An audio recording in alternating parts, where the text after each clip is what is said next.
Kedengaran suara saya? Apa kabar keluarga New Life? Luar biasa, dahsyat, yang pastinya pasti selalu mantap ya. Beri kemuliaan buat Tuhan kita.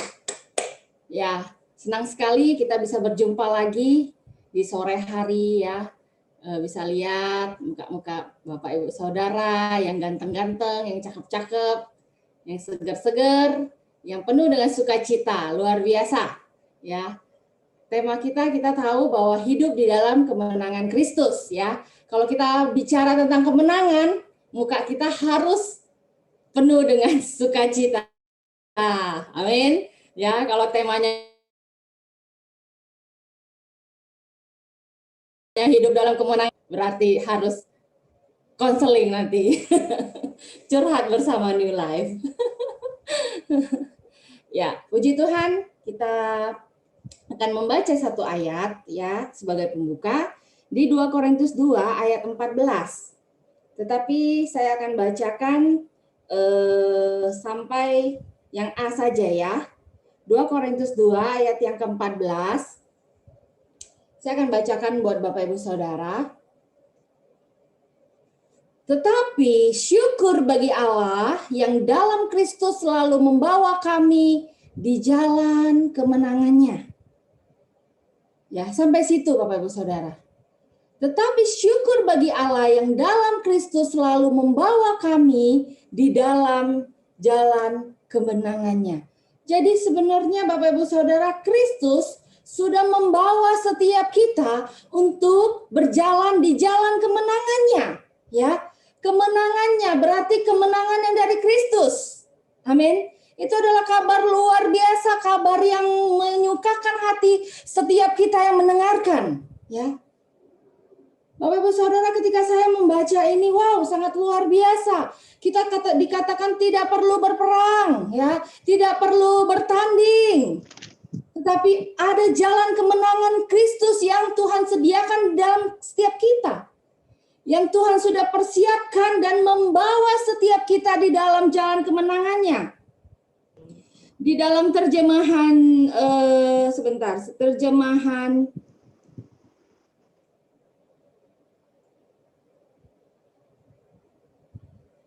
bentar ya.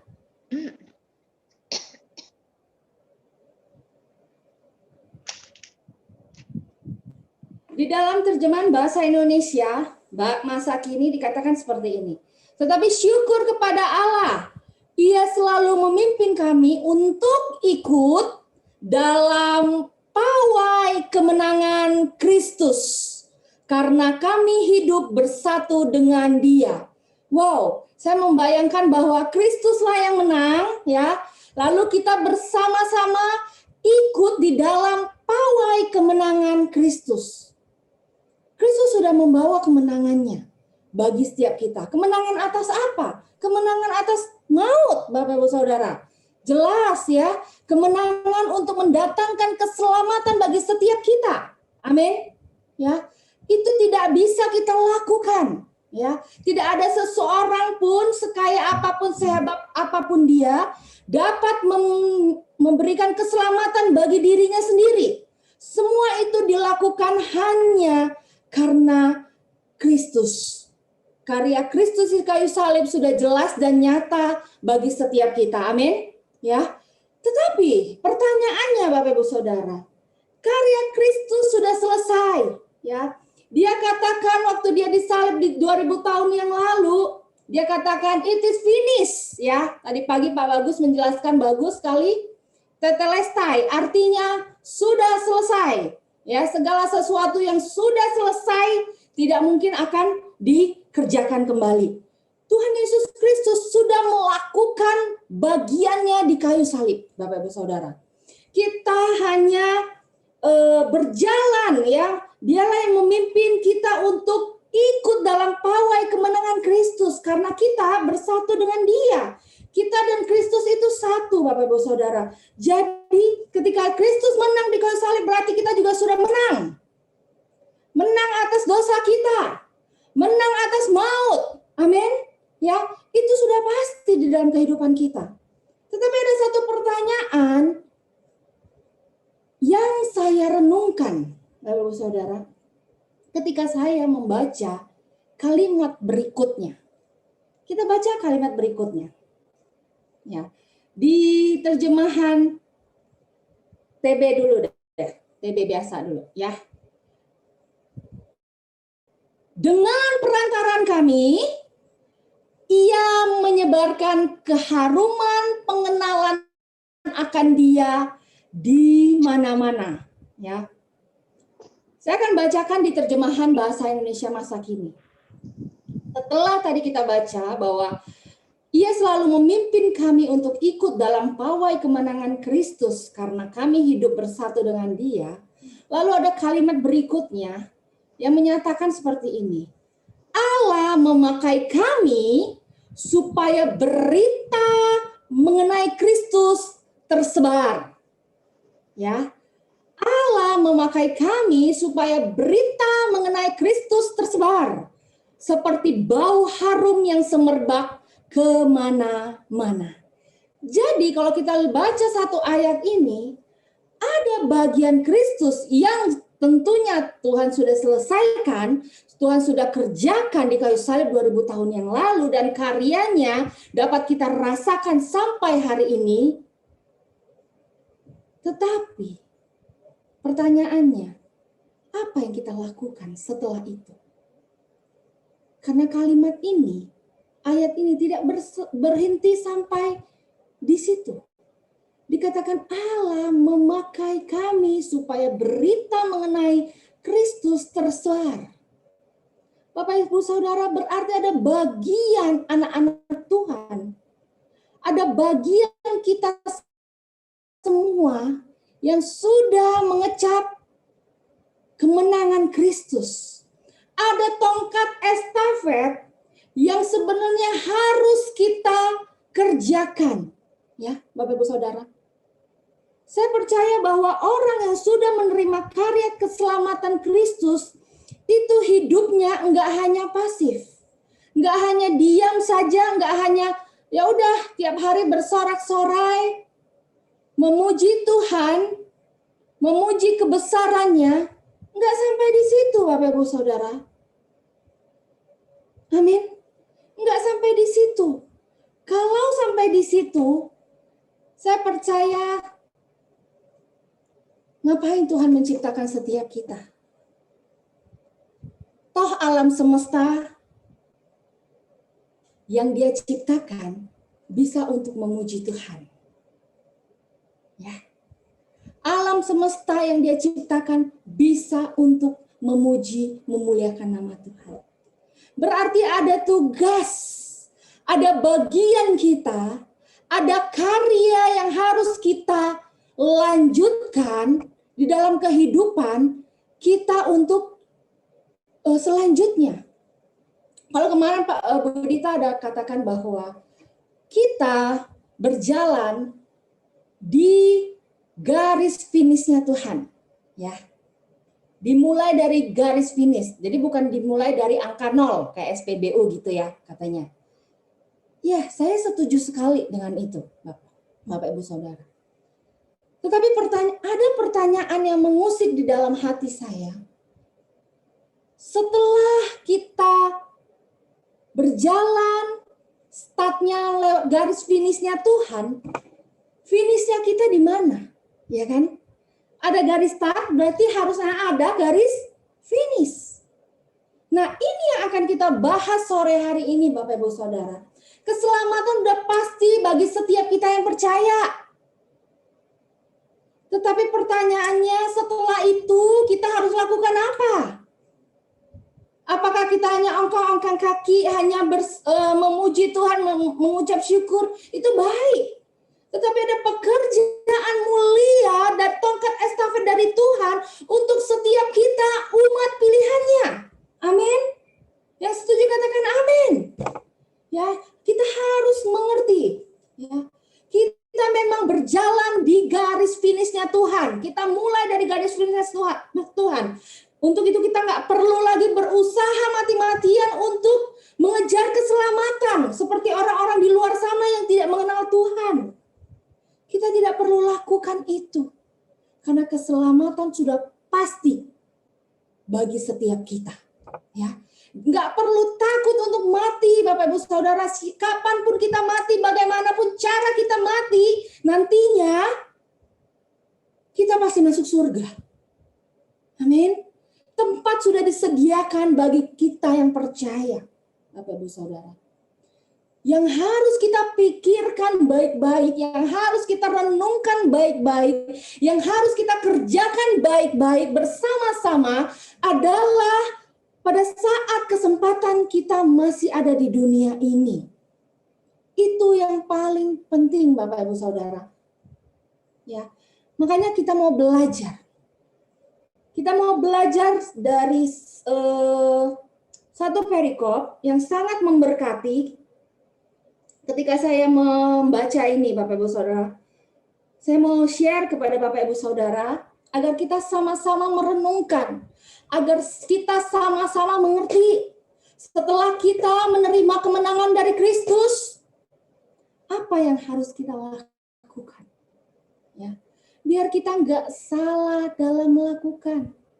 Biar kita nggak capek melakukan segala sesuatu yang kita anggap penting, tahu-taunya itu tidak penting. Jangan sampai kita sibuk menghabiskan 24 jam yang Tuhan kasih dalam kehidupan kita, satu harinya 24 jam, itu dengan hal-hal yang sia-sia. Hal-hal yang tidak berkenan. Ya. Jangan sampai kita seperti atlet yang berlomba tapi percuma. Capek-capek berlomba, kita salah, Bapak Ibu Saudara. Mari kita belajar. Ada di 2 Petrus 1. 2 Petrus 1.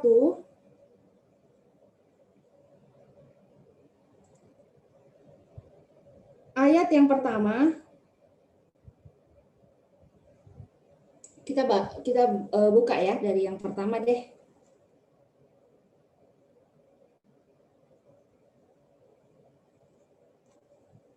Ya. Dari Simon Petrus, hamba dan rasul Yesus Kristus, kepada mereka yang bersama-sama dengan kami memperoleh iman oleh karena keadilan Allah dan juru selamat kita, Yesus Kristus. Kasih karunia dan damai sejahtera melimpahi kamu oleh pengenalan akan Allah dan akan Yesus Tuhan kita. Ayat 3 perhatikan Bapak Ibu Saudara. Karena kuasa ilahinya telah menganugerahkan kepada kita segala sesuatu, ya. Katakan bersama saya, telah menganugerahkan kepada kita segala sesuatu, ya. Karena kuasa ilahinya telah menganugerahkan kepada kita segala sesuatu yang berguna untuk hidup yang saleh oleh pengenalan kita akan Dia, yang telah memanggil kita oleh kuasanya yang mulia dan ajaib. Saya mau bacakan kepada Bapak Ibu Saudara sore hari ini di dalam teks terjemahan sederhana Indonesia. Apakah kita punya? Oke. Ya. Saya akan bacakan. Dengan kuasanya sendiri, kuasa Tuhan, ya, Allah sudah memberikan kepada kita segala sesuatu yang kita butuhkan untuk menjalani hidup yang sesuai dengan kehendaknya. Ini yang kita harus bahas, Bapak Ibu Saudara. Ya, yang harus kita mengerti betul. Ketika kita sudah menerima kemenangan dari Kristus, kehidupan apa yang harusnya kita lakukan? Kehidupan apa yang seharusnya kita hidupi? Amin. Tindakan apa yang harusnya kita lakukan di dalam hidup kita ini yang sudah dianugerahkan kepada Tuhan? Luar biasa, dari ayat ini aja saya sudah sangat diberkati Bapak Ibu Saudara. Dengan kuasa Tuhan sendiri, dengan kuasa Allah sendiri, Allah sudah memberikan kepada kita segala sesuatu yang kita butuhkan untuk menjalani hidup yang sesuai dengan kehendaknya. Jadi sebenarnya waktu kita bingung gimana sih hidup sesuai dengan kehendak Tuhan, Tuhan sudah memberikan kuasanya. Tuhan sudah menganugerahkan kuasanya untuk segala sesuatu yang kita butuhkan. Amin. Dikatakan lagi, semua berkat rohani itu diberikan kepada kita karena kita benar-benar mengenal Allah. Ya. Karena kita benar-benar mengenal Allah. Ketika kita mau berjalan di dalam kehendak Allah, kita harus tahu dulu. Kita harus benar-benar tahu dan memahami kehendaknya. Ya. Kita harus tahu dulu apa yang Tuhan mau dalam kehidupan kita. Baru kita bisa berjalan sesuai dengan kehendaknya. Ya. Saya punya asisten rumah tangga. Tentunya dia harus tahu apa yang menjadi kehendak saya. Saya pengen rumah saya bersih, ya, pakaian semua udah bersih ketika saya pulang. Seorang hamba harus tahu keinginan tuannya. Baru dia bisa menjadi hamba yang baik. Hamba yang benar. Amin, Bapak Ibu Saudara. Semua berkat rohani diberikan kepada kita karena kita benar-benar mengenal Allah yang sudah memanggil kita sesuai dengan kemuliaan dan kebaikannya. Ya, ayat keempat. Dan juga melalui kuasa kemuliaan dan kebaikannya itu, dia sudah menjanjikan banyak hal kepada kita. Dengan janji-janji yang berharga dan sangat besar.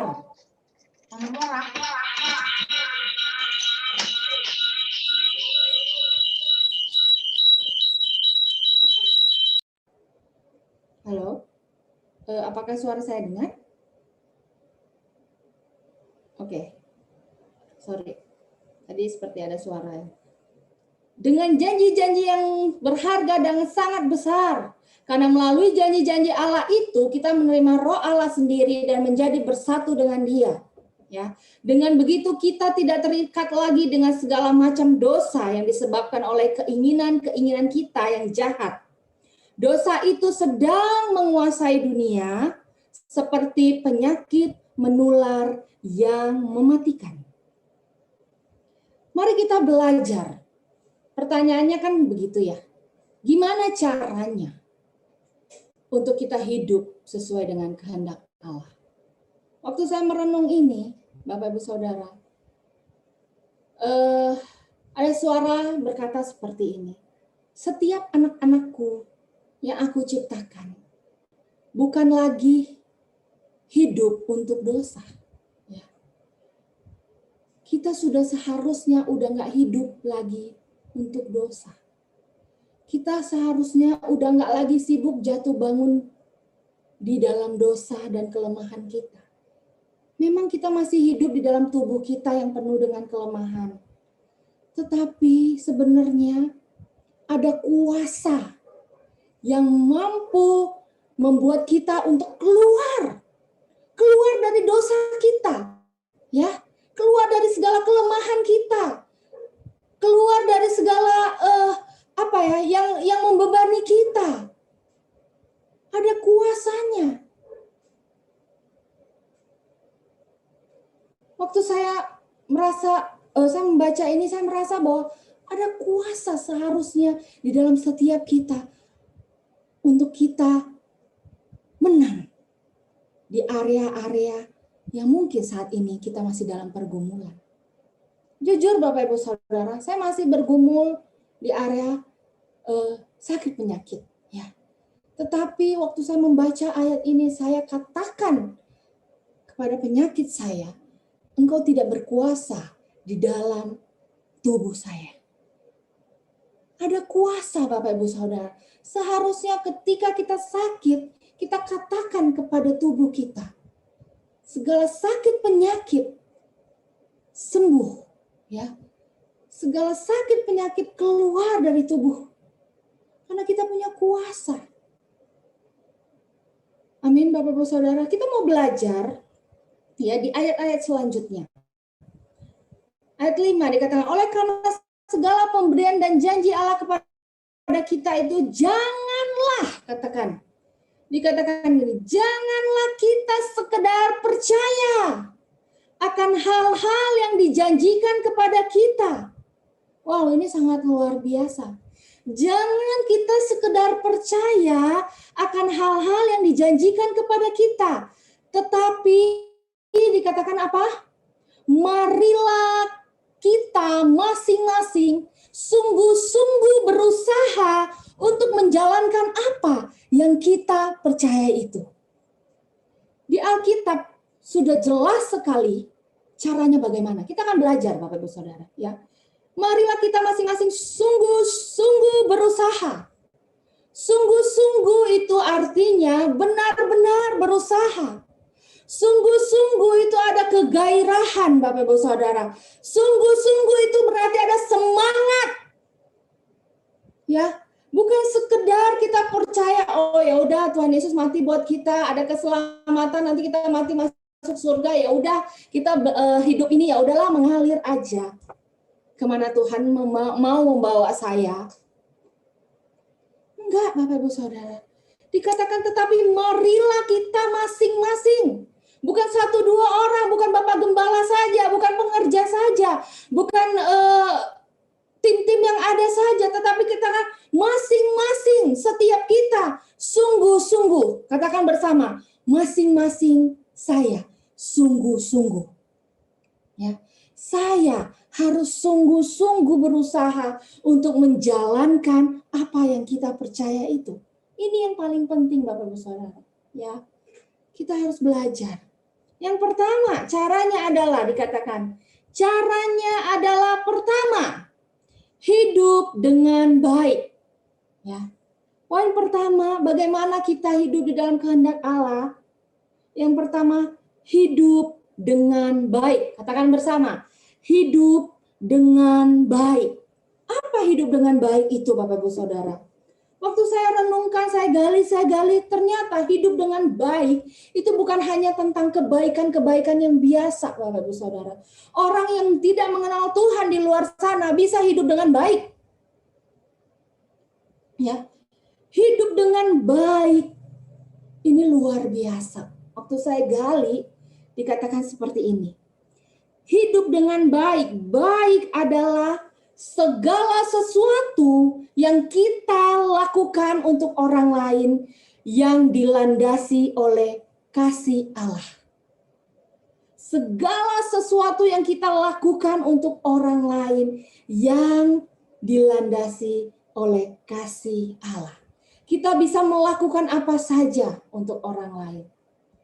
Tetapi kalau tanpa kita landasi dengan kasih Allah, itu bukan perbuatan yang baik, Bapak Ibu Saudara.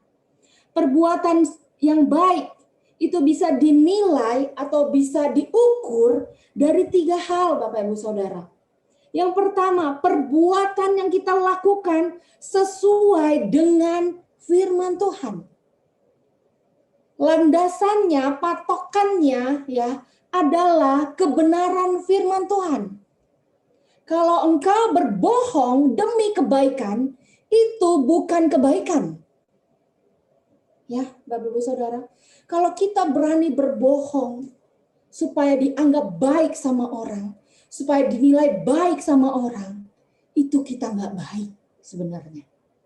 Ya, sebenarnya perbuatan baik, segala sesuatu yang kita lakukan yang dilandasi oleh kasih Allah. Seorang yang mengasihi Allah tidak mungkin berbohong. Seseorang yang mengasihi Allah tidak mungkin selingkuh. Seseorang yang mengasihi Allah tidak mungkin dia mencuri, korupsi, dan sebagainya. Apapun yang terjadi, ya.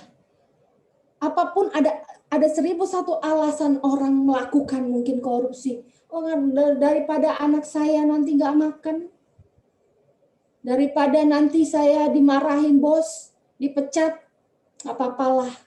Toh saya juga sudah diampuni. Tidak, Bapak Ibu Saudara. Dikatakan mari kita sungguh-sungguh melakukan ini. Yang pertama, hidup dengan baik. Amin. Katakan bersama saya, hidup dengan baik.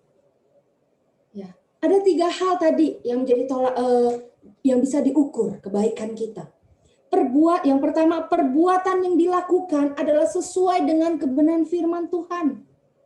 Yang kedua, alasan atau motivasi itu harus benar, yaitu kasih kepada Tuhan. Ya. Motivasi kita melakukan kebaikan adalah kasih kepada Tuhan.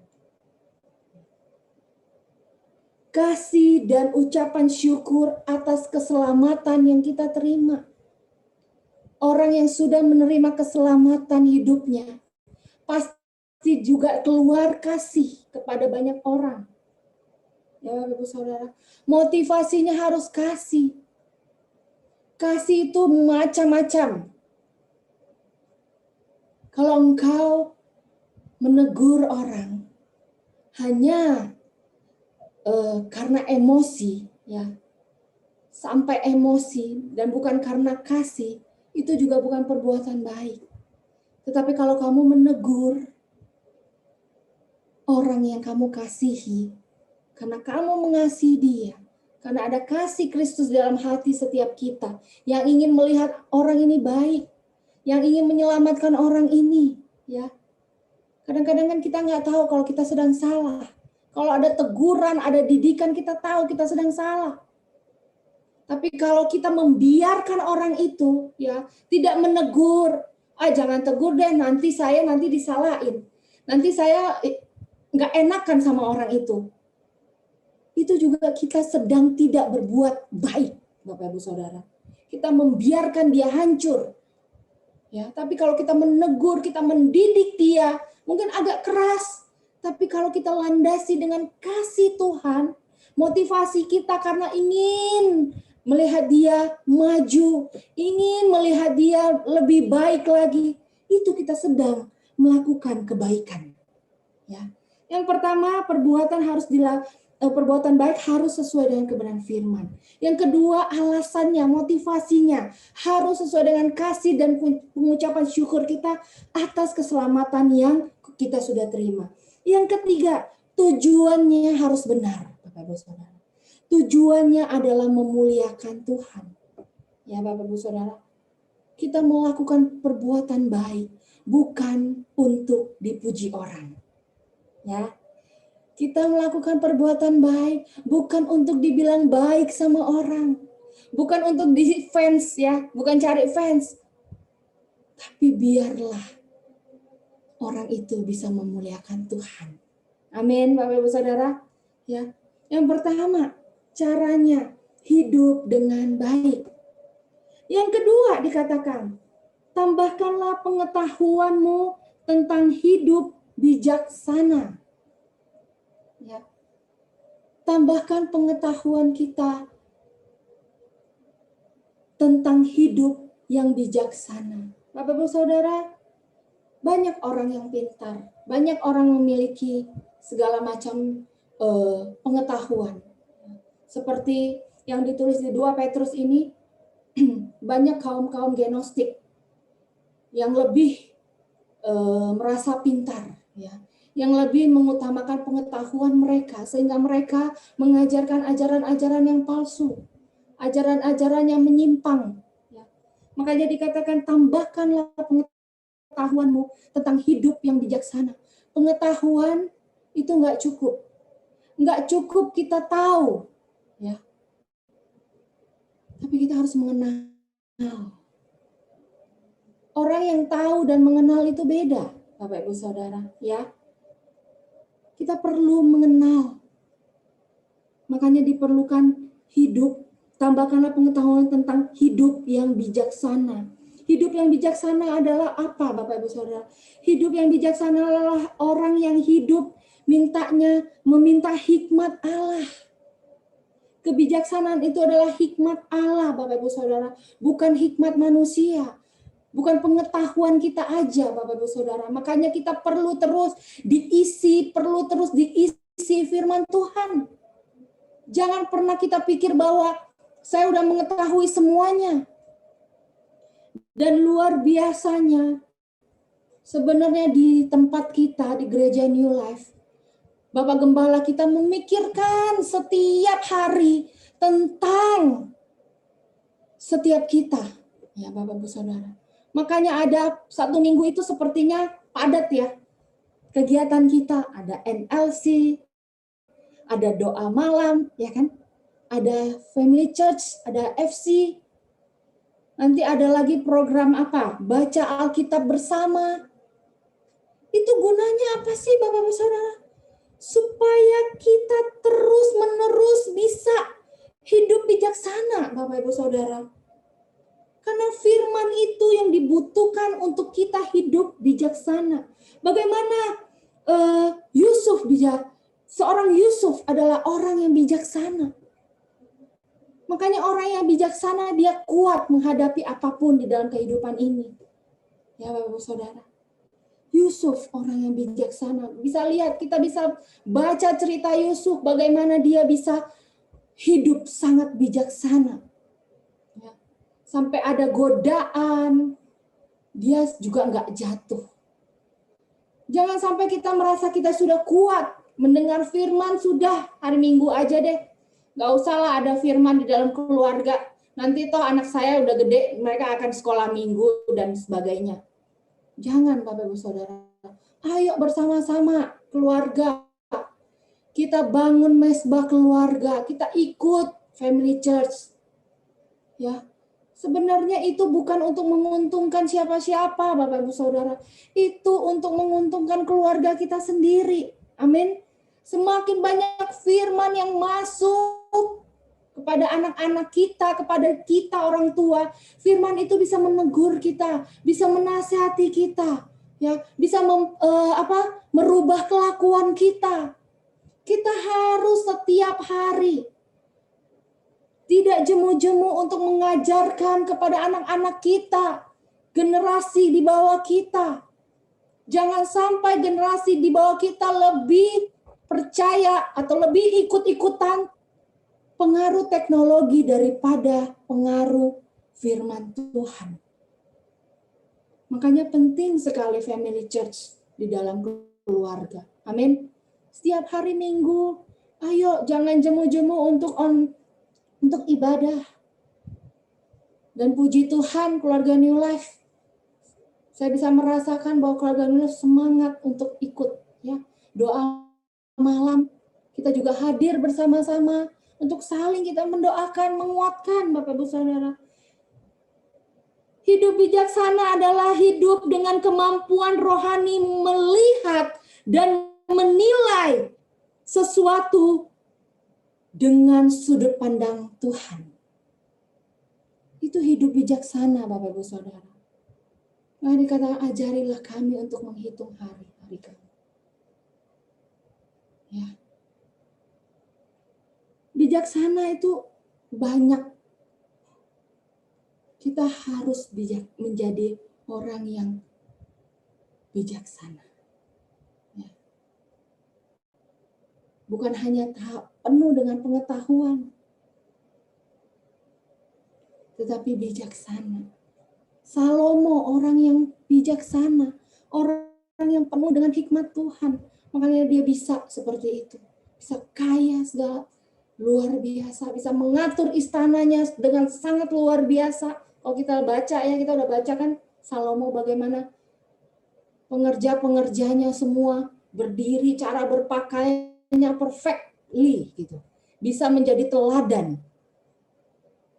Itulah orang yang bijaksana Bapak Ibu Saudara. Coba kita lihat di Efesus 5 ayat 15 sampai 17. Ini aplikasi sehari-hari yang kita bisa terapkan. Bagaimana kita bisa hidup bijaksana. Bijaksana dalam hal apa? Coba kita buka di Efesus 5 ayat. Nanti kita balik lagi ya. Efesus 5 ayat yang ke 15.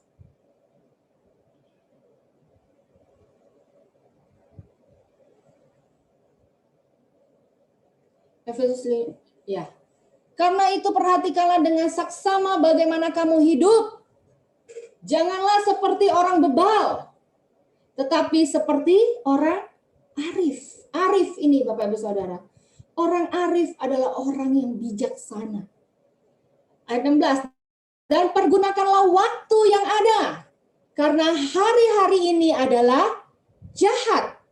Sebab itu janganlah kamu bodoh, tetapi usahakanlah supaya kamu mengerti kehendak Tuhan. Kita harus bijaksana di dalam mengelola waktu-waktu kita, Bapak Ibu Saudara. Jangan biarkan waktu kita berlalu begitu saja tanpa melakukan, tanpa mengerti kehendak Tuhan. Orang yang bijaksana dia mengerti kehendak Tuhan. Orang yang bijaksana dia bisa mempergunakan waktunya dengan baik. Jangan seperti orang bebal. Ya Bapak Ibu Saudara, kita adalah orang-orang yang sudah menerima kemenangan dari Kristus. Ya, kita harus hidup yang pertama, hidupnya harus baik. Ya, yang kedua, hidup kita harus bijaksana. Amin, Bapak Ibu Saudara. Yang ketiga, kita balik lagi. Bentar ya. Kita balik lagi ke yang 2 Petrus 1. Ayat yang ke-6.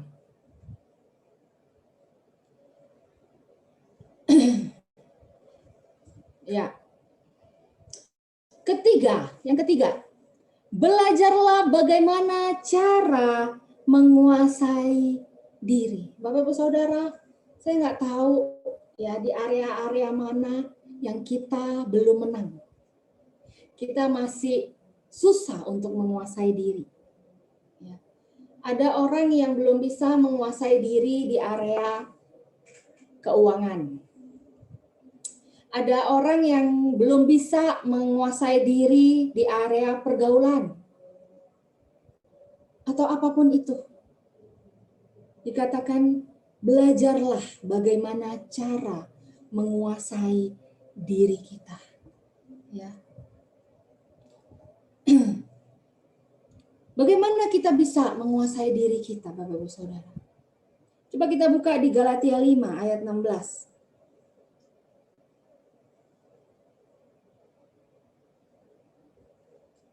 Galatia 5 ayat 16.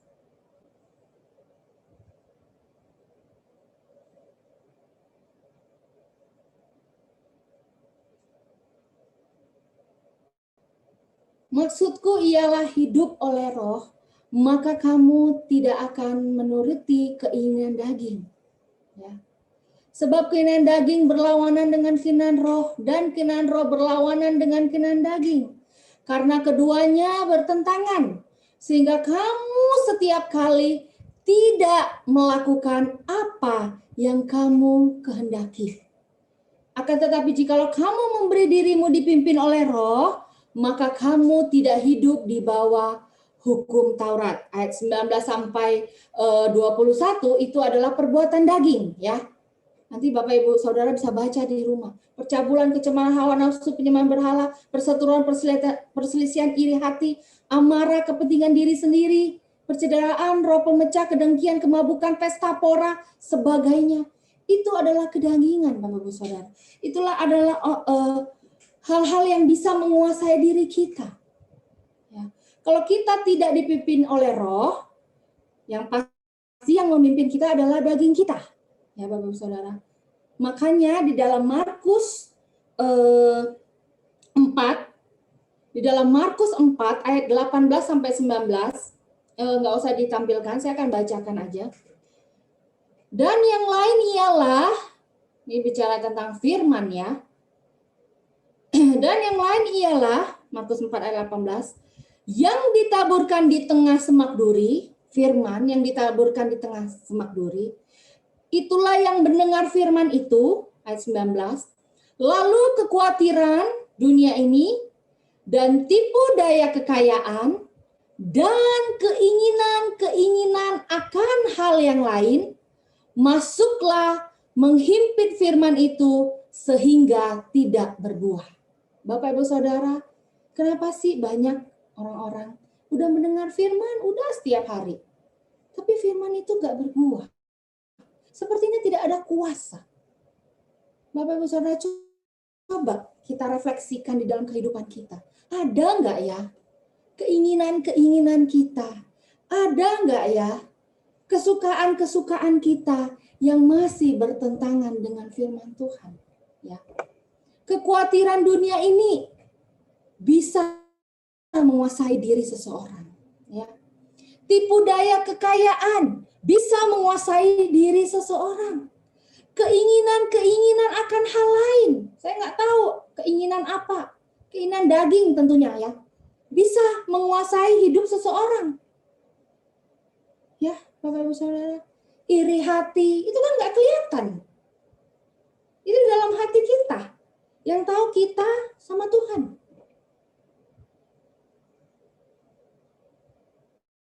Masuk di dalam hidup kita, menghimpit firman itu, sehingga firman itu tidak berbuah. Jadi di sini dikatakan kita harus sungguh-sungguh ya belajar untuk menguasai diri kita. Amin, Bapak Ibu Saudara. Belajar untuk menguasai diri kita. Hiduplah dipimpin oleh Roh. Balik lagi Bapak Ibu Saudara, kita perlu firman. Kita perlu bersama-sama bersekutu, ya. Jangan sampai kita punya komunitas di luar ini, komunitas yang salah. Jelas Alkitab berkata pergaulan yang buruk merusak kebiasaan yang baik. Hati-hati dengan komunitas kita, Bapak Ibu Saudara. Hal-hal yang simpel yang sudah berulang-ulang diulangi di tempat ini, ya. Kita perlu firman, kita perlu bapak rohani, kita perlu mentor rohani, kita perlu kawan sekerja rohani, kita perlu komunitas rohani. Supaya apa? Supaya ini kita bisa menjalani kehidupan kita. Amin, Bapak Ibu Saudara. Apalagi? Coba kita buka di ayat yang ke-6 tadi. Yang ketiga, belajarlah bagaimana cara menguasai diri. Yang keempat, belajarlah bagaimana cara bertahan di dalam kesusahan. Ya. Atau kalau di TB-nya ketekunan. Kita perlu tekun, Bapak Ibu Saudara. Kita perlu tekun, kita perlu sabar, kita perlu bertahan di dalam kesusahan. Maksudnya kesusahan apa? Bukan kesusahan karena dosa-dosa kita, bukan. Bukan kesusahan karena pelanggaran kita, bukan. Kalau kesusahan karena dosa kita, ya kita harus terima itu resiko ya. Yang di sini dikatakan bukan kesusahan itu, tapi bertahan dalam kesusahan atau ketekunan adalah sabar dalam segala keadaan. Dalam kita mengiring Yesus. Dalam kita memberitakan firman Kristus. Dalam kita mementoring orang. Ya. Sabar menghadapi orang-orang dan keadaannya. Seperti Rasul Paulus di 2 Korintus 11 ayat 23 sampai 28 itu sangat luar biasa. Ya, coba kita bisa buka deh. Biar kita tahu, Paulus itu luar biasa sekali penderitaannya dalam pemberitaan Injil, Bapak Ibu Saudara. Tapi dia tekun.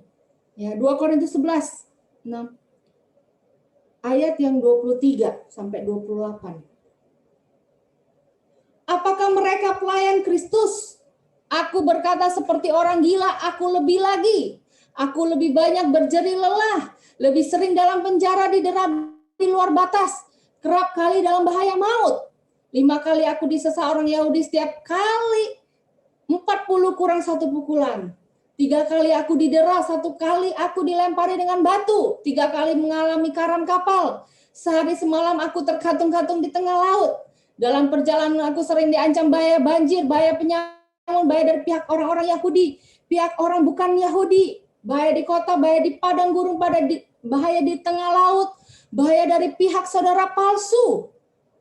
Aku banyak berjerih lelah dan bekerja berat. Kerap kali aku tidak tidur, aku lapar, dahaga, kerap kali aku berpuasa, kedinginan tanpa pakaian, dan tidak menyebut banyak hal lain lagi. Urusanku sehari-hari yaitu untuk memelihara semua jemaat-jemaat. Ini maksudnya Bapak Ibu Saudara. Bertahan dalam kesusahan untuk memelihara semua jemaat-jemaat. Bukan hanya tugas Bapak Gembala, Bapak Ibu Saudara, bukan. Tetapi tugas masing-masing kita.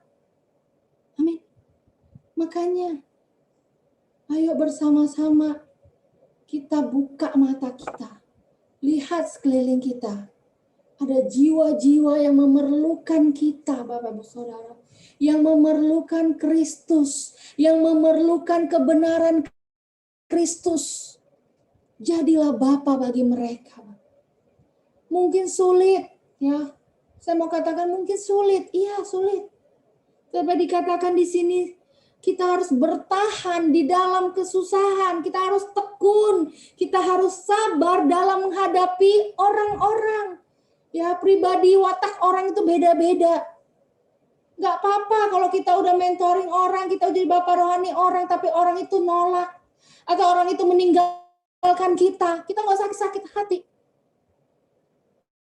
Ayo tetap lakukan itu dengan tulus. Amin, Bapak Ibu Saudara. Lakukan itu dengan tulus. Yang kelima, berusahalah semakin hidup sesuai kemauan Allah. Dikatakan, sesuai kemauan Allah. Hidup menurut kemauan Allah.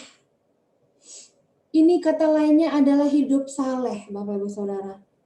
Hidup saleh itu hidup yang beribadah. Hidup yang sudah mati dengan dosa. Ya, hidup yang sudah mati dengan godaan dan cobaan. Kita diciptakan sama Tuhan bukan untuk menjadi orang yang ikut-ikutan dalam dosa lagi, ya. Dulu kita hamba dosa, tapi sekarang kita sudah diubahkan menjadi hamba kebenaran. Tugas kita adalah menyampaikan kebenaran buat orang lain. Bukan lagi kita hidup memuaskan keinginan daging kita lagi. Ya, hidup menurut kemauan Allah itu beribadah, kebiasaan berdoa, kebiasaan mengucap syukur, kebiasaan mengikuti perjamuan suci dengan rasa hormat. Ini hidup menurut kemauan Allah atau hidup saleh. Ya. Saleh dalam memupuk pengharapan, saleh dalam memupuk kasih sayang, kemurahan, sukacita. Yang lainnya lagi apa, Bapak Saudara? Ada yang luar biasa. Dikatakan hidup yang saleh, hidup menurut kemauan Allah adalah puas dengan yang ada sekarang. Artinya apa? Kita harus mensyukuri kehidupan kita sekarang ini. Ya, jangan pernah kita membanding-bandingkan hidup kita dengan orang lain. Jangan, Bapak Ibu Saudara. Ya.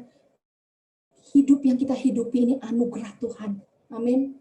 Mungkin kita nggak punya harta seperti orang di luar sana, tapi jangan seperti Asaf yang iri.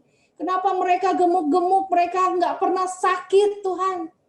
Tetapi dia bertobat, dia tahu bahwa akhirnya hidup mereka yang tidak mengenal Allah adalah kehancuran. Ya, Bapak Ibu Saudara. Hidup yang saleh. Hidup yang saleh apalagi? Selalu bisa melihat kejujuran, keadilan, dan kebaikan orang lain. Itu hidup yang saleh. Ya. Jadi nggak ada lagi kita curiga-curigaan. Nggak ada lagi kita ngomong-ngomongin orang di belakang, Bapak Ibu Saudara. Nggak ada. Kita selalu kalau lihat orang, kita lihat ada kebaikan di dalam orang ini. Ada roh Tuhan yang harus kita hormati di dalam orang ini. Amin. Kita selalu bisa melihat ya yang baik di dalam hidup orang. Di dalam hubungan, kalau kita bisa melihat itu, saya percaya tidak ada lagi roh, tidak ada lagi perselisihan, ya. Yang kita pikirkan bukan terus-terusan memperbaiki perselisihan, ya. Yang kita perlu pikirkan adalah proyeknya Tuhan, yaitu jiwa-jiwa. Kalau kita sibuk aja curiga sama orang lain, ya, sibuk ngomongin orang di belakang, itu bukan hidup kita lagi. Amin, Bapak Ibu Saudara. Kita hidup menurut kemauan Allah. Hidup menurut kemauan Allah, apalagi menghormati kekuasaan yang ditetapkan selaras dengan kehendak Allah di dalam gereja. Wow, waktu saya membaca ini, hidup saleh, hidup yang beribadah, hidup menurut kemauan Allah adalah menghormati kekuasaan yang ditetapkan yang selaras dengan kehendak Allah di dalam gereja, negara, keluarga, dan rumah tangga. Artinya apa? Kita harus menghormati Bapak Gembala kita, Bapak Ibu Saudara. Di dalam gereja kita hormati. Kita percaya Bapak Gembala kita. Amin. Ya. Kalau di dalam negara kita percaya kepada presiden kita. Di dalam rumah tangga kita menghormati, kita menghargai kepala rumah tangga, yaitu suami kita. Itu hidup menurut kemauan Allah. Di dalam saya mengenal Bapak Gembala, tidak pernah satupun maksud dan tujuan Bapak Gembala adalah ingin menghancurkan orang lain. Tidak pernah. Saya sudah kenal lama, udah berjalan bersama-sama lama. Satu yang selalu dirindukan Bapak Gembala, melihat setiap orang itu lebih maju. Melihat setiap orang itu lebih berkembang. Ya, jadi apapun itu Bapak Ibu Saudara, sekarang kita ada lagi pendaftaran SAN 1. Ayo bersama-sama. Ya, bersemangat, kita ikut sama-sama. Jangan kita kalah. Jangan kita mau orang lain kok bisa sih? Kita juga harus bisa. Karena ada proyek yang besar yang membutuhkan Bapak Ibu Saudara dan saya. Semua kita bersama-sama berjalan. Ya, jangan lagi pikir, aduh Bapak Gembala nggak ada kerjaan nih hari Sabtu. Hari Sabtu lagi, udah Senin sampai Jumat saya bekerja. Hari Sabtu kan mau family time. Bapak Ibu Saudara, ayo kita sungguh-sungguh bersama-sama. Ikut saja dulu. Nurut saja dulu. Amin. Ya, mau kita bersama-sama. Wadahnya udah jelas ada di New Life. Kesempatan yang ada ambil Bapak Ibu Saudara. Jangan sampai nanti kita nggak ada lagi kesempatan. Ya, waktu yang ada pergunakan dengan baik. Amin, Bapak Ibu Saudara. Ya, hidup menurut kemauan Allah, menghormati kekuasaan yang ditetapkan selaras dengan kehendak Allah. Bapak Gembala adalah wakil Allah di dalam gereja. Saya percaya itu sampai sekarang. Ya, ada otoritas. Makanya kita harus menghormati, harus menghargai, harus sama-sama seia sekata. Amin. Jangan ada curiga-curiga lagi. Jangan ada apapun pikiran kita yang jelek gitu. Ya. Aduh, nambahin kerjaan nih. Ada program ini, ada program itu, ya kan? Mana ada waktu lagi me time. Me time kita nanti, Bapak Ibu Saudara, ketika kita di surga. Ya, jangan di dunia ini sayang. Waktu cepat sekali Bapak Ibu Saudara. Ya, jangan bersantai-santai. Dikatakan ayo bersungguh-sungguh. Bergiat. Amin Bapak Ibu Saudara. Yang keenam, ayat yang ketujuh, 2 Petrus 1 ayat ketujuh. Keenam, belajarlah bagaimana cara mengasihi saudara-saudari seiman. Ya, yang pertama kita belajar mengasihi saudara-saudari seiman, lingkungan gereja kita, lingkungan keluarga kita. Ya. Baru dikatakan dan ketujuh, hendaklah kita nyatakan kasih kita kepada semua orang melalui perbuatan. Ya. Kalau kita sudah bisa ya mengasihi keluarga kita, menerima kekurangan dan kelebihan, mengakui kelebihan orang lain, ya saudara seiman di gereja kita, keluarga New Life, saling menerima, baru kita keluar. Kalau di rumah tangga saja kita tidak bisa menghargai pasangan kita tidak bisa menghargai anak-anak kita, bagaimana kita bisa keluar? Nggak mungkin bisa, Bapak Ibu Saudara. Makanya yang sedang kita lakukan hari-hari ini adalah memperkuat fondasi di dalam dulu. Amin. Ya, diperlengkapi, diajar, supaya nanti kita bisa diutus, bisa keluar, bisa mempraktekkan kasih itu kepada banyak orang dengan perbuatan. Tapi kalau kita isinya kosong, apa yang kita mau ajarkan kepada orang lain? Kita aja belum bisa mengajari keluarga kita sendiri. Ya kan? Mau bersama-sama kita bergandengan tangan? Ada proyek yang luar biasa besar. Jiwa-jiwa itu, Bapak Ibu Saudara.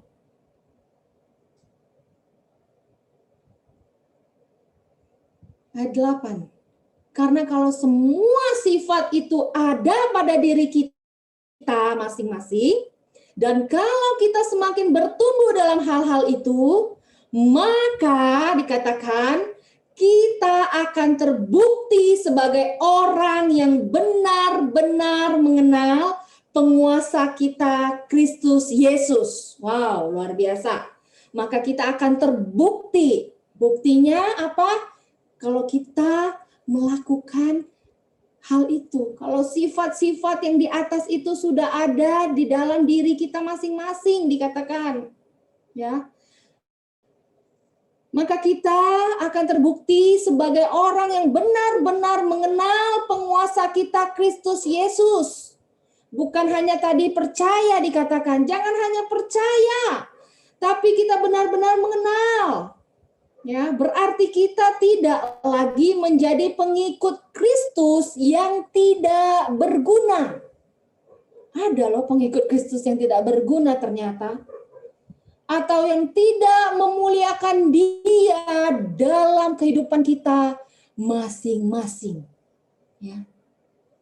Tetapi kalau saudara ayat 9, tetapi kalau saudara atau saudari seiman tidak memiliki sifat-sifat itu, sepertinya mata rohaninya sudah kabur dan hampir menjadi buta. Orang seperti itu lupa bahwa sebenarnya dosa-dosanya yang lama sudah dibersihkan ketika dia percaya kepada Kristus. Ayat 10.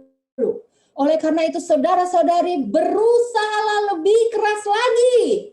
Ya, diulangi sekali lagi dikatakan berusahalah lebih keras lagi melakukan ketujuh hal yang saya tuliskan di atas.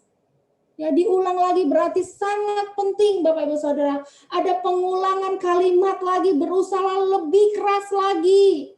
Di atas dikatakan sungguh-sungguh, di sini dikatakan di ayat 10 berusaha lebih keras lagi. Karena dengan begitu kamu memastikan bahwa kamu benar-benar sudah dipanggil dan dipilih oleh Allah.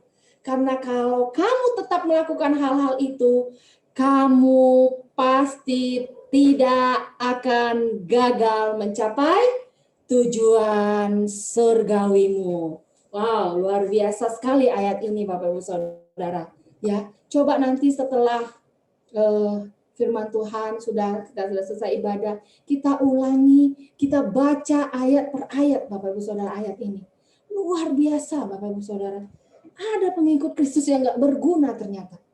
Ya, kok kita tidak melakukan itu, kita dikatakan tidak berguna. Tetapi dikatakan karena kamu tetap melakukan hal-hal itu, kamu pasti tidak akan gagal mencapai tujuan surgawimu.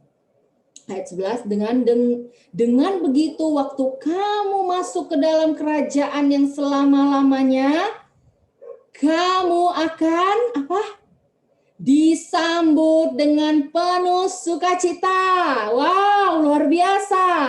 Yang nyambut kita bukan manusia lagi, Bapak Ibu Saudara. Disambut dengan penuh sukacita oleh siapa? Penguasa dan Raja Penyelamat kita, Kristus Yesus. Wow, luar biasa sekali. Luar biasa sekali. penghormatan seperti apa yang bisa menggantikan ya, hal yang seperti ini nanti terjadi di surga, Bapak-Ibu Saudara. Kita akan disambut dengan penuh sukacita oleh siapa? Bukan malaikat-malaikat biasa. Bukan. Kalau kita disambut sama Asher New Life aja kita udah seneng ya. Ya nggak sih? Kita kalau datang gitu kan, disambut sama orang yang kita kasihi, aja kita udah seneng. Dengan senyumnya, ya. Bu Mondang kalau pagi senyumnya luar biasa sekali. Penuh dengan keademan gitu ya. Sukacita, itu baru manusia. Tapi dikatakan kamu akan disambut dengan penuh sukacita oleh penguasa dan raja penyelamat kita, Kristus Yesus. Wow, luar biasa sekali. Gak ada sesuatu yang bisa menggantikan kebahagiaan seperti ini, Bapak Ibu Saudara. Itu saya baca, roh saya melompat. Ya. Saya pengen seperti ini. Makanya rasul-rasul luar biasa. Petrus luar biasa, Paulus luar biasa. Karena ternyata apa? Nanti kita akan disambut dengan penuh sukacita oleh penguasa dan raja. Raja loh yang menyambut kita. Bukan presiden. Bukan orang-orang penting di dunia ini. Tapi Tuhan sendiri akan menyambut kita dengan luar biasa. Bapak Ibu Saudara. Amin, Bapak Ibu Saudara. Amin. Ya, kita mau melakukannya. Amin. Kita sudah menerima kemenangan Kristus. Ayo kita hidup. Kita hidupi. Kita kerjakan semuanya itu. Bersama-sama. Amin. Amin, Bapak Ibu Saudara. Ya, kita renungkan kembali. Nanti kita renungkan kembali ya ayat per ayat. Malam hari ini sharing dari saya. Kiranya Tuhan Yesus memberkati kita semua. Mari kita berikan kemuliaan bagi nama Tuhan. Thank you Yen buat kebenaran firman-Nya. Saudara luar biasa.